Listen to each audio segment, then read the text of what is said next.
Bəlkə də həyatın bir dönəmində fitnesslə məşğul idin və imtahanlara görə, blok imtahanlarına görə və ya 9-cu sinif olsun, buraxılış imtahanına görə idmana ara vermək məcburiyyətinə qaldın.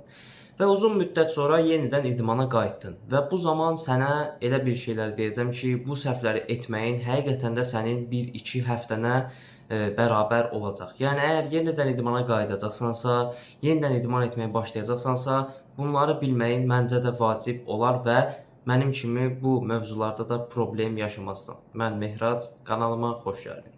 Məsələn, uzun müddət sonra idmana qayıdanda belə bir şey müşahidə edirik. Anidən yüklənmə problemi. Bunu bir shorts videomda bəhs etmişdim, ancaq videoda da demədən keçməyəcəm.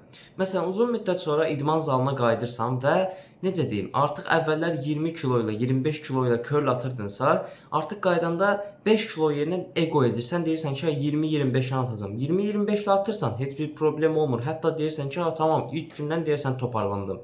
Və evə gəlirsən, bir həftədən sonra heç qolunu belə aça bilmirsən, yəni. O dərəcədə bir ağrılı, əzablı bir acı olur həqiqətən və o da nə deməkdir? Sənin bir həftə 10 gün boyunca idmana getməməyin deməkdir. Plusda ki, sənin nəzərindən normal şəkildə sağalmadığına görə sən həmin müddətdə məsələn 30 günlük idmana yazılmısansa, 10 gününü artıq rəsmi olaraq itirmiş hesab edilirsən. Ona görə əgər idmana başlayacaqsansa, idmana qayıdacaqsansa, ego etməyib də yüngül kilolarla başlamağın sənin üçün həm avantajlı, həm də yaxşı olacaq. Bunu düşünürəm.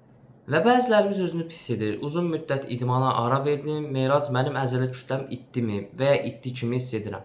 Bəli, əvvəlcədən əzələ kütlənin itməsi biraz mümkündür, ancaq əzələ yaddaşı deyilən bir şey var. Məsəl üçün sən əzələn itmiş kimi hiss edə bilərsən. Məsələn 37-38 sm qolun var və idmana ara verdikdən sonra 34-35-ə enir. Məsələn, sən idmana qayıtdıqdan sonra belə bir şey deyirsən ki, tamam, o zaman mənim əzələm gedib və 2-3 həftə sonra, inan mənə, 2-3 həftə düzənli antrenmandan sonra görəcəksən ki, artıq əvvəlki formana qayıdıb gəlmisən və bu da əslində əzələ yaddaşı ilə əlaqələnir. Məsələn, ilk dəfə başlayanlarda bu yaşanmayacaq. Bu arada deyim, məsələn, bir həyatın müəyyən müddəti idman etmisənsə və yenə idmana qayıdırsansa, əzələ yaddaşın sayəsində əzələ kütləni 2, bilmədin, 3 həftə ərzində toplaman həqiqətən də mümkün olacaqdır. İdmana yazıldın, idmana gedirsən, ancaq paraleldə bir şey deyim. Qidalanmana da mütləq diqqət yetir. Əgər sən sağlıqsız qidalansan, əgər sən əlavə qidalarla qidalansan, əgər sən fast fooda, yağlı yeməklərə və ya süni şəkərə üstünlük versən, bəli, əzələ yığa biləcəksən, ancaq təəssüf ki, böhründə bir yağ kütləsi də gələcək. Bu da səni istənməyən vəziyyətlərə gəlib salacaq. Bəzən köklüyə də gətirib çıxara bilər.